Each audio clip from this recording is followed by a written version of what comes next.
আসসালামু আলাইকুম। আমি ডাক্তার ফারহানা বলছি। আমি এখন আলোচনা করব ঘুম কম হলেই কি মেডিসিন খেতে হবে।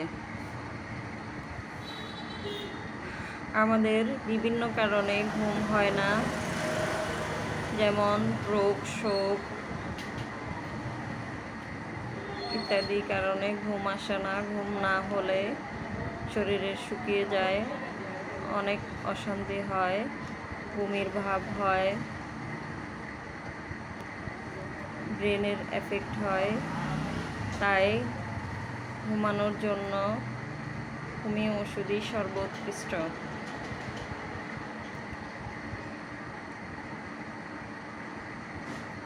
সুস্থ থাকার জন্য হোমিও ওষুধই পারফেক্ট। তাই ঘুমানোর জন্য হোমিও মেডিসিন খেলে শরীরের কোনো সাইড এফেক্ট হবে না। তাই কয়েকটি মেডিসিন সম্পর্কে আলোচনা করব ঘুম আসার জন্য। যেমন রাত্রেবেলা চটপট করলে ঘুম না আসলে তখন আর্সেনিক আয়োড নামের মেডিসিনটি খেতে হবে, এবং ভূতের ভয়ে রাত্রে চমকে উঠলে ঘুমানোর সময় ব্রোমিয়াম মেডিসিনটি খেতে হবে। টাইফয়েড জ্বরের কারণে মাঝে মধ্যে ঘুম না আসলে, টাইফয়েড জ্বর হলে রাত্রিবেলা বিকেলবেলা জ্বর আসে, টাইফয়েডের কারণে ঘুম না আসলে অ্যাবসিনথিয়া নামে মেডিসিনটি খেতে হবে। হাড় ব্যথার কারণে যদি ঘুম না আসে তাহলে ডিফনি ইন্ডিকা মেডিসিনটি খেতে হবে, এবং ঘুমের মধ্যে ভূত প্রেতের স্বপ্ন দেখলে, মুক্তি স্বপ্ন দেখলে, তখন ঘুম ভেঙে গেলে, সহজে ঘুম না আসলে ক্যালকেরিয়া কার্ব মেডিসিনটি খেতে হবে।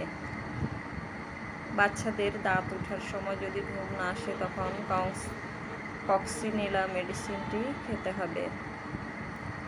এছাড়াও চুলকানির কারণে যদি ঘুম না আসে, লক্ষণ ভেদে বিভিন্ন মেডিসিন রয়েছে, তারপরেও কপিয়া মেডিসিনটি খেলে উপকার পাওয়া যাবে। তাছাড়া আরও মেডিসিন রয়েছে, নাক্স, ওফিয়াম ইত্যাদি। লক্ষণ অনুযায়ী বিভিন্ন ধরনের মেডিসিন খেতে হবে।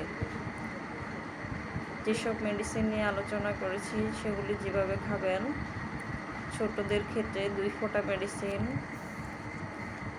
ঠান্ডা পানির সাথে মিশিয়ে খেতে হবে, আর বড়দের ক্ষেত্রে 4 ফোঁটা মেডিসিন সামান্য পরিমাণ ঠান্ডা পানির সাথে মিশিয়ে সকালে এবং রাত্রে খেতে হবে, তাহলেও উপকার পাবেন। আমার ভিডিও ভালো লাগলে মানহা হোমিও ক্লিনিক নামের চ্যানেলটি সাবস্ক্রাইব করবেন এবং লাইক, কমেন্ট, শেয়ার করবেন। এতে নতুন নতুন ভিডিও আপলোড করতে উৎসাহ পাব। আপনারাও বিভিন্ন বিষয় সম্পর্কে জানতে পারবেন, অভিজ্ঞতা অর্জন করতে পারবেন। সবাই ভালো থাকবেন। আসসালামু আলাইকুম।